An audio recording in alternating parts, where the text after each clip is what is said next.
You're listening to the Kiwi Tripsters Travel Podcast. Brought to you by Abercrombie & Kent, pioneering experiential luxury travel since 1962. Buckle up and take off every fortnight to spectacular destinations as we share the inside word on all things travel. Whether you're into luxury travel or tripping on a budget, whether it's river cruising or foodie trips, we've got you covered with top tips and tricks so you can have an awesome travel experience. Tune in with Apple Podcast, Spotify, Stitcher, or iHeartRadio, and be sure to like and share this episode so everyone can get a taste of all things travel. And now, on to the show with your hosts from Christchurch, New Zealand, Mike Yardley and Chris Lynch. Welcome aboard for another episode of Kiwi Tripsters. I'm Mike Yardley. Hello, Michael. How are you? It's good to see you. Very well, Chris. Yourself? I'm raring to go. Who are you? You're Chris Lynch. I'm Chris Lynch. That's right. Yes. We're kicking off this episode by heading to Euroland and Frankfurt, which many Europeans would say is their answer to Manhattan. Now, is that a fair thing to say, Mike? Yeah, it is. When you get there for the first time, it's the skyscrapers that really bring that statement to life because Frankfurt has the biggest concentration of skyscrapers in continental Europe, and they actually have the nickname Mainhattan, which is a play on Manhattan because the main river through Frankfurt is the Main River. So all these skyscrapers sort of back the river. And then you've got all the medieval buildings, most of which were bombed to bits and rebuilt after World War II. And the amazing thing, Chris, is the attention to detail in the medieval buildings.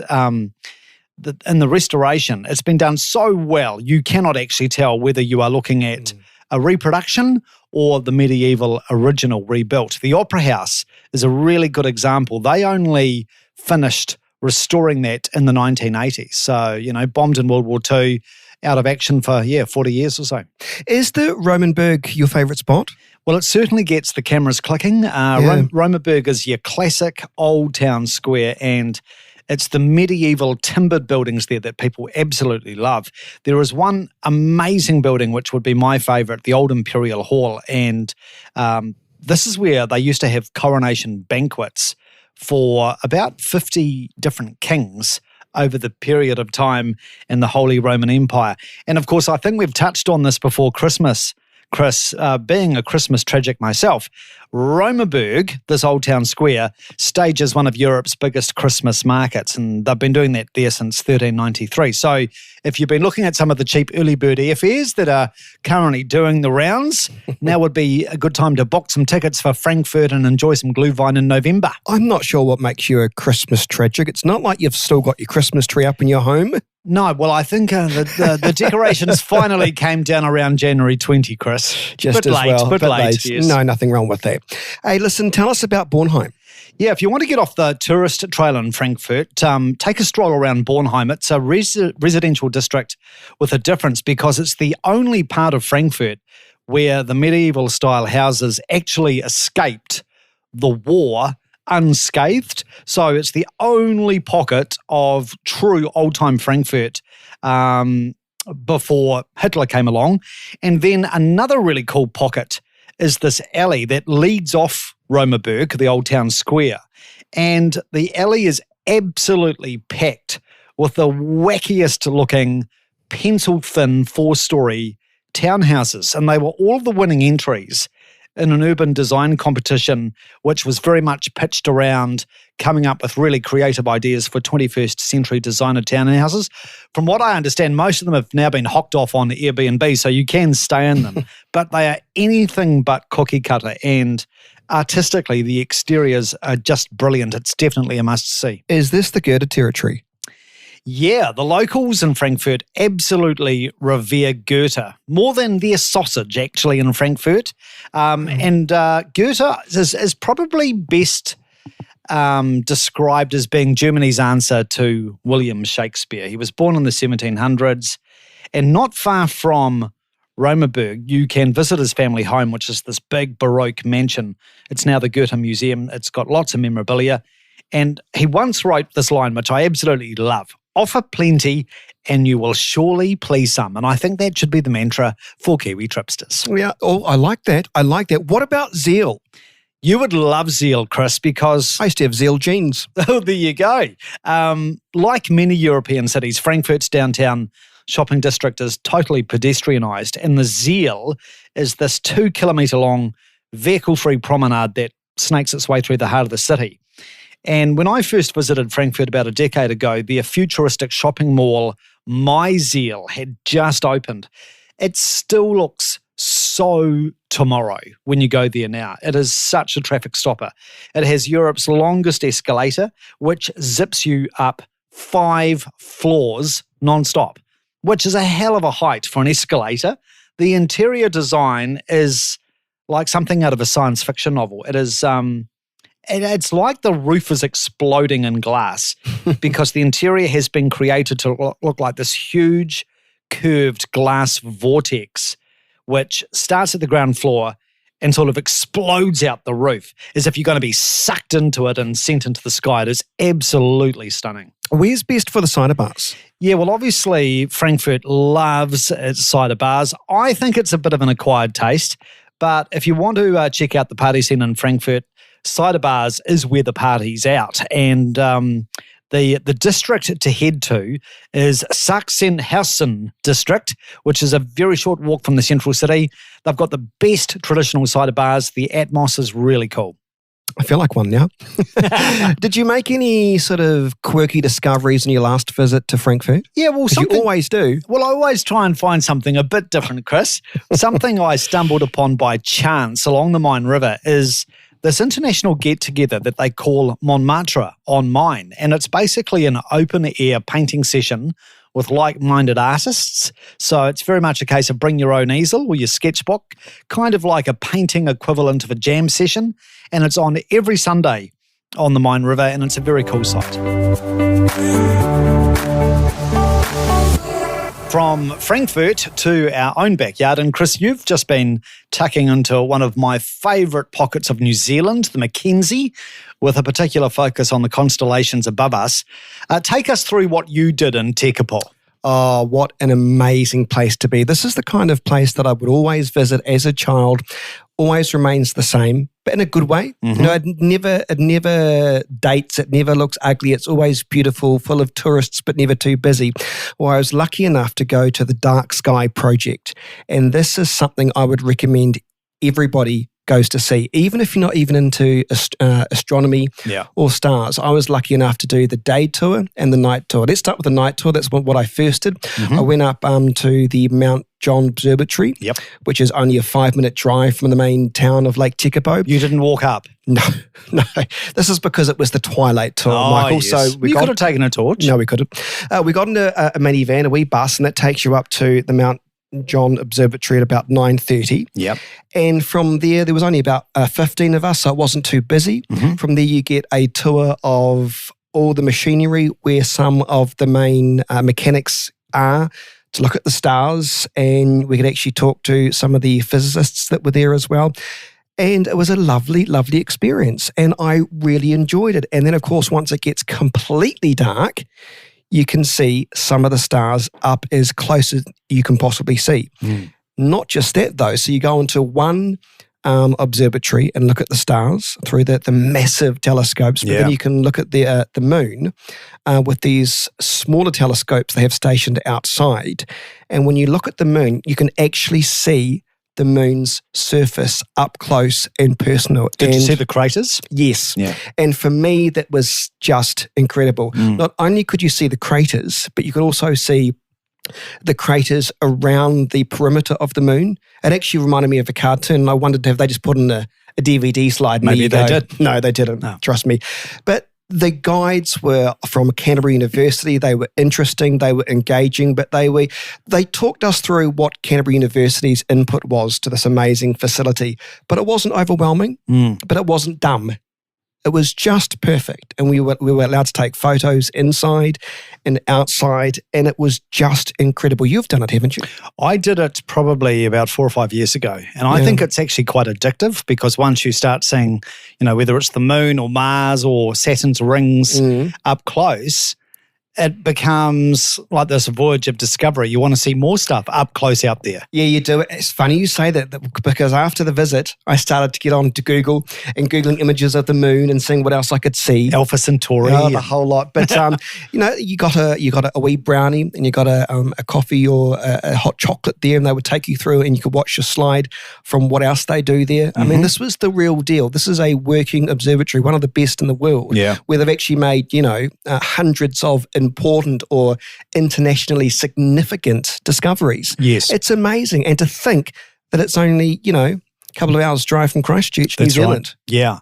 When I was there, and I'm sure it's probably still the case now, alongside the astronomers and astrophysicists from Canterbury University, they had a team of Japanese specialists who they were doing like sort of a joint international project with respect to the solar system. And I think the Japanese are still there, but it's absolutely internationally rated. And obviously it's an internationally regarded dark sky reserve. In fact, it's the biggest such reserve in the Southern Hemisphere. UNESCO related accreditation or something like that. And you can see why. You can see why. It is beautiful. Then we did the next day, my friend and I, we went and did the dark sky experience. This is something you can do during the day. It's basically what you would call a multimedia experience. Now, this is based in the fairly new facility. I think it's only been open about two years there. And this is where Ngāi Tahu, the tribe here in the South Island, gets involved, because it's all about the Māori experience. It's all about how the early settlers of Māori would discover their place by looking at the stars and how the night sky affected them, and different names and interpretations and their astronomy, if you like, and the myths and legends that go with the stars that, to be fair, I had no understanding of. Well, this was simply out of this world. It really was. You could learn a little bit of Māori history. Once again, it wasn't overwhelming. It was done in a matter-of-fact manner that made it so fascinating. But the way that it was made fascinating was the true multimedia stuff. You could go up to, a scale version of the sun and touch the sun and its surrounding stars. You would then go into which looks like a bit of a disco ball room, and there were projectors that would be projecting images and animations of Māori history. It was just phenomenal. I think it was about an hour, the whole experience, but this was just as good, and I say this sincerely, this was just as good as going up to Mount John Observatory. They have done a spectacular job. They really have. Have you done this one yet? I haven't done the day experience, no, but that's, I think, really been the latest addition to Tekapo's offerings in terms of astro-tourism. And it's great that Ngāi Tahu have added their perspective to it, because it's a unique point of difference, isn't it? And I thought, good on them. The tour guide was obviously Māori himself, and he was just a really lovely chap. He did a karakia to start with, and then we're guided through to watch a visual interpretation of some of the Māori's skies and what it means for them. And then at the very end, you can see a telescope that's famous in its own right, that was created in the 18th century, which I understand, hopefully by the time this goes to broadcast, that will be fully operational for people to use as well. Great. They've got a great cafe as well, a lovely restaurant experience that overlooks Lake Tekapo. I mean, this is just a world-class event. I cannot speak highly of it. By the way, a correction to something I just said. I've just checked my notes, and the Mackenzie Dark Sky Reserve was actually the first reserve in the Southern Hemisphere, and it still is the world's largest. Well, there you go. So that's pretty cool. And it's amazing, actually, because obviously all these things are weather dependent in terms of, are you going to get a nice clear night sky? That's true. But the Mackenzie actually has an incredible record of having so many clear nights compared to most places around New Zealand. And it's obviously got something to do with the fact you've got all of the Southern Alps out to the west. It is elevated. It's like an elevated plateau from the Canterbury Plains.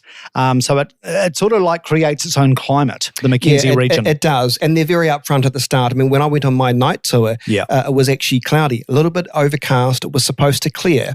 And they make it very honest in saying, look, you may not see something tonight, so they give you other options for other attractions. But everybody took a chance, and thank goodness we did, because that cloud cleared teared up the moment we were there. And we just, seeing that moon so close is just something that... surreal. Yeah, I will really treasure. Yeah. I will really treasure. It's definitely a must-do. It is. Now, coming up, we are actually going to take you to Japan, and also we'll be checking out London's quirky museums. Sounds good. Stay tuned. Kiwi Tripsters will be right back after this break. An Abercrombie and Kent luxury safari is quite simply the greatest outdoor adventure holiday you will ever have. Choose your own adventure in South Africa, Botswana, Namibia, Zambia, Zimbabwe, Uganda, Rwanda, Tanzania, Kenya, and many other countries on a continent no one knows like Abercrombie and Kent. The adventure starts here. abercrombiekent.co.nz. This year marks the 75th anniversary of the Hiroshima bombing, bringing World War II to an end. Mike, I've got to ask, is this atomic bomb legacy, is it fair to say it's the city's biggest visitor magnet? Because it's quite an odd thing to want to be a part of in a way, isn't it? Definitely, Chris. But yeah, Hiroshima's darkest days have given rise to a booming and enduring visitor industry. Obviously, that is going to crank up even more through this year, as we close in on the anniversary. But disaster tourism is such an interesting dynamic because being Christchurch boys, we've experienced it, in terms of how so many Christchurch people were dismayed that within weeks of the quake back in 2011, there were rubberneckers from all around the world traipsing through the broken city of Christchurch, snapping away like vultures at our weeping wounds. And it did feel really intrusive. But obviously, in terms of Hiroshima, the passage of time does help. And Hiroshima is a really true shining example of the power of post-disaster tourism when it's done right.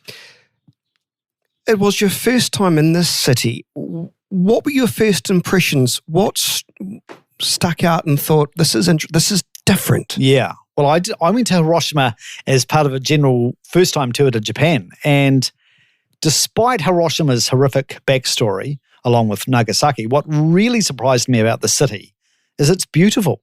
It is a beautiful, stunningly appealing city, spotlessly clean as you'd expect in Japan. It is just swathed in leafy green spaces, beautiful rivers, magnificent street art, and such a strollable city as well. Interestingly, the new Hiroshima did not try and replicate how the city looked pre-war, pre-bombing. So there are very few landmarks that were rebuilt or preserved. Okay, let's flick through, in your view, some of the essential sites, if I can even say that. Yeah, well, the most haunting reminder of the bombing, and the one that they did safeguard, was the H-bomb dome, which is now a World Heritage Site. It's very much the icon of Hiroshima. It's where tens of thousands of residents were instantly incinerated. The landmark was the city's exhibition hall, sort of like, a convention centre back in the day. And it's the only building that has been deliberately left standing since the bombing because it was situated at what is known as Ground Zero. So when the first bomb was dropped, it exploded 500 metres above this building, the A-bomb dome. Yeah, that's right. And because it exploded, 500 metres above, it killed its occupants instantly. And you can see its twisted girders and its gaping holes and the piles of rubble. It's like a shell-like building, and it's just so compelling. Okay. Has Hiroshima, the castle there, that's been rebuilt, hasn't it? Yeah, it's the only one that they actually sort of replicated after the war, given its history spans so many centuries. Apparently there was a huge debate in Hiroshima as to, what should they do going forward. So they safeguarded the A-bomb dome as a memorial, and they replicated how Hiroshima Castle used to look. And it's a very welcome mood enhancer to counterbalance the emotional weight of seeing that A-bomb dome. The amazing thing about the castle is that when you walk into its main courtyard, you'll notice a stand of old trees, and you can actually still see the scorch marks from the bombing in 1945 on those trees, on their trunks. It's quite incredible. There are some more, how can I put this, perhaps relaxing, more peaceful monuments there, like the Peace Memorial Park. That's just extraordinary. Yeah, it's draped along the riverside, and there's just a bevy of exquisite monuments in this park. I think the saddest one is the Children's Monument, which was actually inspired by an 11-year-old girl who develops leukemia 10 years after the bombing. And her story is like world famous now. She believed that if she made 1,000 paper cranes, she could overcome leukemia. She soon died, but this children's monument continues to be adorned by fresh paper cranes made by school kids all over Japan and the world for that matter, 75 years on.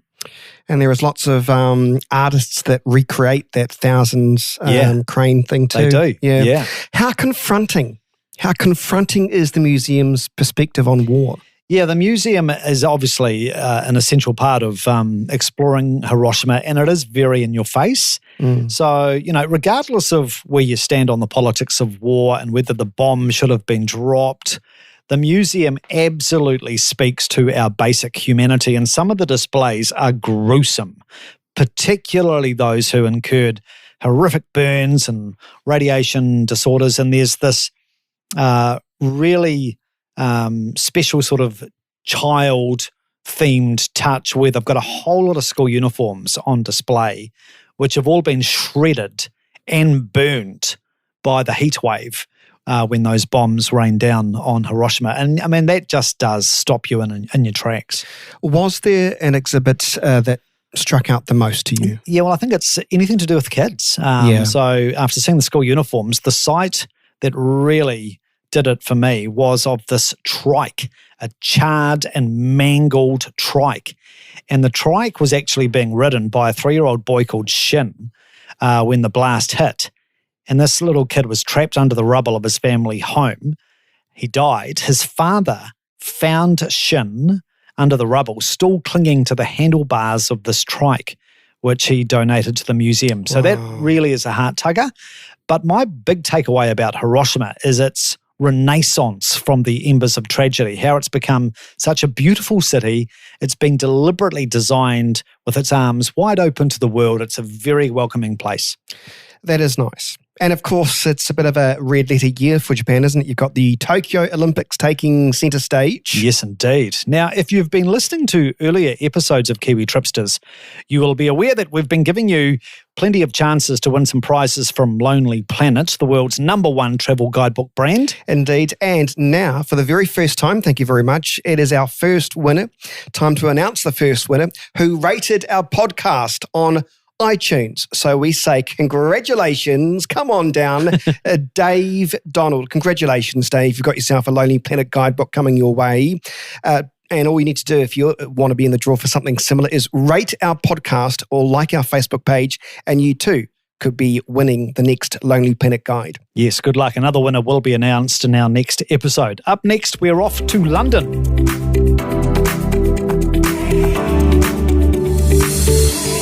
We're in London, Mike, and know you love your museums. Yes, I do. If you've ventured inside one of London's offerings every day, it would have taken you over 9 months to knock off every single museum in London. That's how many they've got, Chris. That's a lot of museums. I don't know. Are you a museum type of person? Yes. If I'm walking past, I'll have a look in. Right. Put it that way. You're a browser. Yeah, but I wouldn't go out of my way. You're not a destination museum kind of guy? No. Right. Unless it's something to do with music or art or entertainment. Oh, well, So maybe I am. There are horses for courses in London with so many offerings. And, I mean, obviously most people who go to London and think museums will think the British Museum. They'll think the Tate Modern. So if you've done all those sort of big hitters, there are a lot of lesser-trafficked venues that can be just as enjoyable, maybe even more enjoyable for people like Chris Lynch. And there's plenty of sort of oddball museums as well. I do like the look of the Museum of London. Yeah, it's quite small. It's in the city.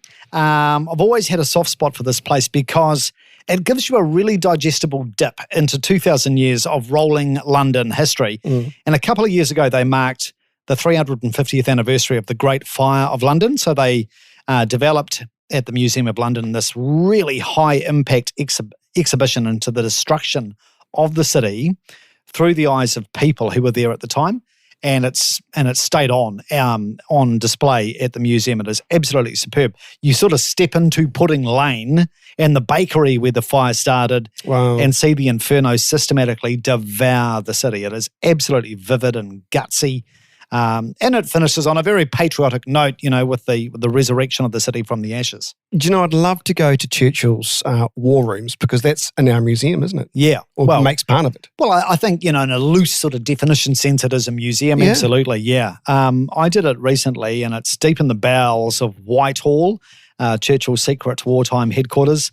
It's an absolute underground labyrinth, this place. And what I love about it is it's been frozen in time from 70 years ago. So when you walk in, you'll see the map room and all the artifacts, which is where officers tracked battles across the globe. You will see where Churchill worked and slept, the first hotline phone that was established to the White House, and all sorts of personal possessions like a half-smoked, heavily chewed La Corona cigar that Winston liked. The war rooms are truly an amazing experience. Do they look anyway lush?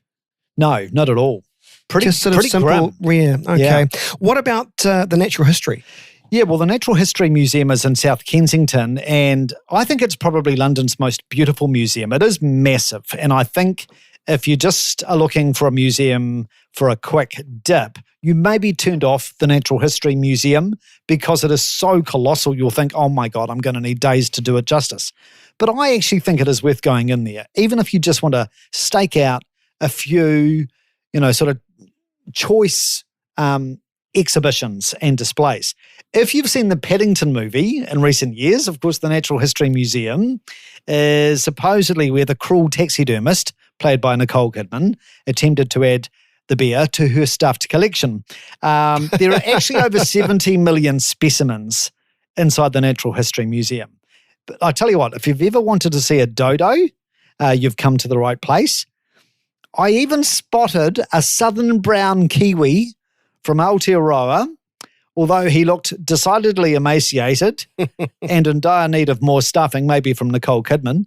The big draw, though, at the Natural History Museum is the dinosaur gallery and their roaring animatronic T-Rex. He is fantastic, and the queues for that are just mega. Often they will spill all the way back down the road to Harrods. Did you check out any macabre options? Well, for a one-of-a-kind experience, my pick, if you are into oddball stuff, would be to go to London Bridge and go to the Old Operating Theatre. And this is the only remaining 19th century operating theatre in England where you can watch simulated demonstrations of surgery.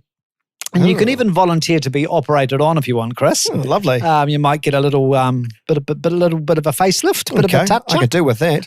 The equipment was, of course, very primitive back in the 19th century. In fact, to look at it when you're there, it's quite horrifying. It is horror movie material. Oh. Very invasive surgeries like amputations. Apparently, a skilled surgeon could perform an amputation in under 60 seconds, but novices would hack and chisel away at your mangled limbs for quite some time. So it's a gruesomely riveting museum to check out. Okay. Speaking of things disappearing, do you like that segue? Oh, well done. Well done. Bit of magic there, Chris. Magic circle. Yes, the magic circle. Now, this is actually, I'm using a very loose definition of the word museum here, because the magic circle is actually a private club in Euston for magicians. And it's cloaked in mystery, but they operate a museum adjacent to the private club, absolutely packed with paraphernalia from the world's great illusionists. And they've got all sorts of cool stuff there, like Harry Houdini's handcuffs. So if you're into all things magic, it's a very fun diversion. Okay. Any other quirky museums worth a bit of a nosy? Well, there are endless options, but if you are a nostalgia junkie, I reckon you will rock your socks off at the Museum of Brands. Now, this is in Notting Hill. Oh. And we're not talking about Louis Vuitton or Gucci, but generally it's sort of stuff that was in a larder, 12,000 original items from Victorian times onwards that once took pride of place on, family kitchen tables. So they're mostly decommissioned products, but it is quite cool. So they've got packets of cereal, baked beans, custard powder that used to be made in 1895, you name it. Okay. Very cool. I was going to say, taking you back to your childhood, but perhaps not 18th century. Maybe your grandparents' childhood, yeah. Hey, listen, thank you so much for joining us on another edition of Kiwi Tripsters. We will be back in a fortnight with a fresh episode. In the meantime, we would love you to rate and subscribe to our podcast on the service of your choice. And also be sure to like our page on Facebook. Absolutely. And you can check out our show notes on the website kiwitripsters.co.nz. And on the next episode, Mike will sweep you through the fascinating capital of Lithuania. And fresh from doing it, Chris will take us on a truly epic flight across New Zealand's Southern Alps on the Grand Traverse. See you then. See you then. And that's a wrap for this episode of Kiwi Tripsters. Liked what you listened to? Then join us for our next episode of Kiwi Tripsters, where we bring you more travel inspiration, giveaways, and insider knowledge with expert guests on the show. Connect with us on Facebook and Instagram, and visit us on kiwitripsters.co.nz. But most importantly, subscribe and comment on Apple Podcasts, and tell us what you think of our show. Till next time, safe travels.